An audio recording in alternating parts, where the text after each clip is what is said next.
It's the 29th of January, 2016. It's Friday. It's cold outside. It's going to get colder. Random media generator. Barry Lyndon. This is the start of a new list on Cinema Cycle. This is the first one that popped out.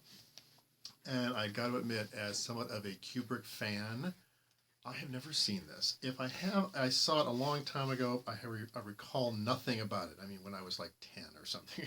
So it'll be a fun cinema cycle. It'll be a fun Friday. You know why? Uncut widescreen version. This thing is 3 hours long. So I'm going to be out here for 3 hours watching a movie. Cycling. Call me crazy.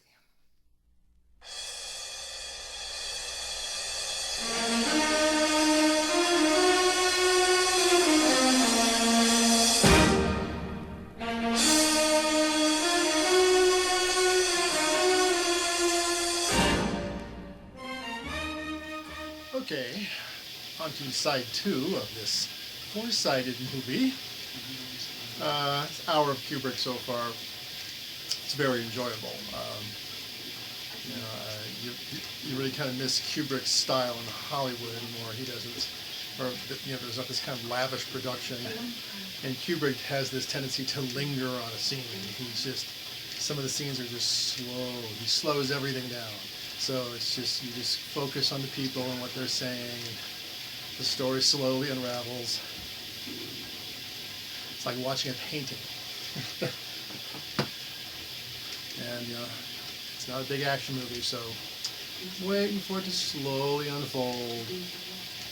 I do notice one thing that I always liked about Kubrick here, though, in this specific scene I'm looking at right now, is that he uses a lot of natural light here. This is all 17th century Ireland, and a lot of candlelight. If it's nighttime, everything's lit by candles, and you can tell he actually filmed it lit by candles. So it's very dark, but it's also very soft lighting.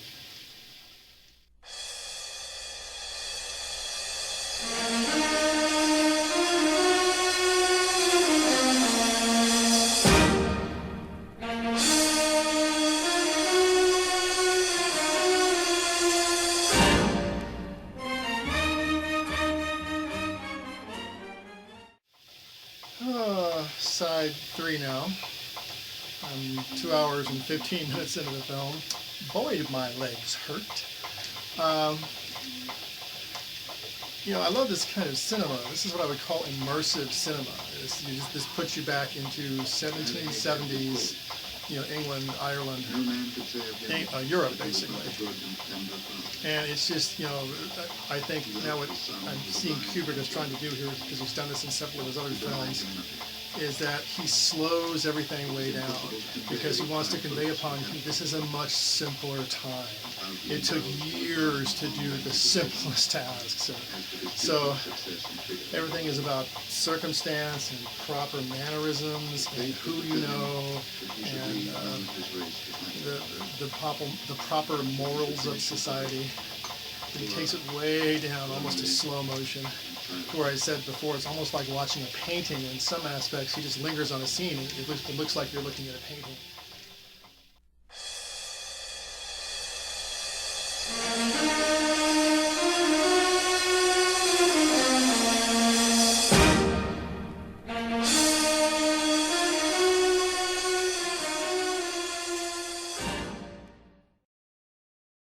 Okay, just flipped over to side 4 of the Laserdisc, and we're down to the last 20 minutes of the film.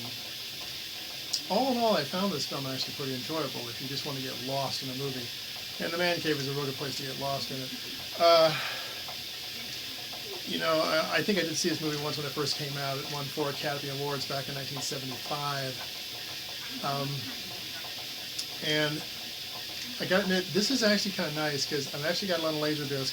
I've actually got it blown up so it's actually widescreen. I don't think it's the original aspect ratio, but pretty close.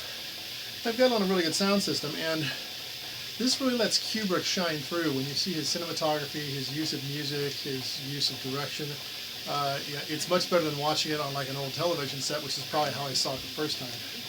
So it's kind of a cinematic treat. It is a lavish production, You know, Kubrick was probably one of the last people who could really get together, had the clout to get together really like a cast of thousands and make a really lavish production piece. You know, you think of Paths of Glory, you think of The Shining, you think of 2001: A Space Odyssey.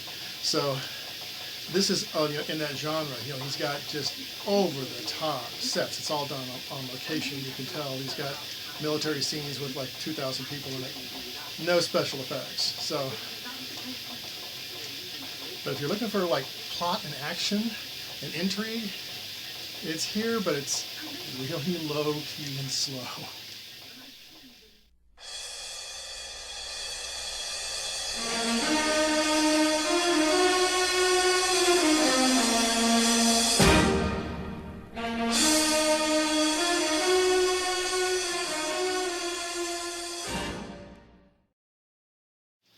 So, and then to the last bit of this film, and it's typical Kubrick, where just like Eyes Wide Shut, other scenes where the scenes are long and drawn out. He has a dueling scene, and I don't recall this. I don't recall anything about the movie from when I first watched it. But I never realized there was so much pomp and circumstance and ceremony to a duel. It's like, my goodness.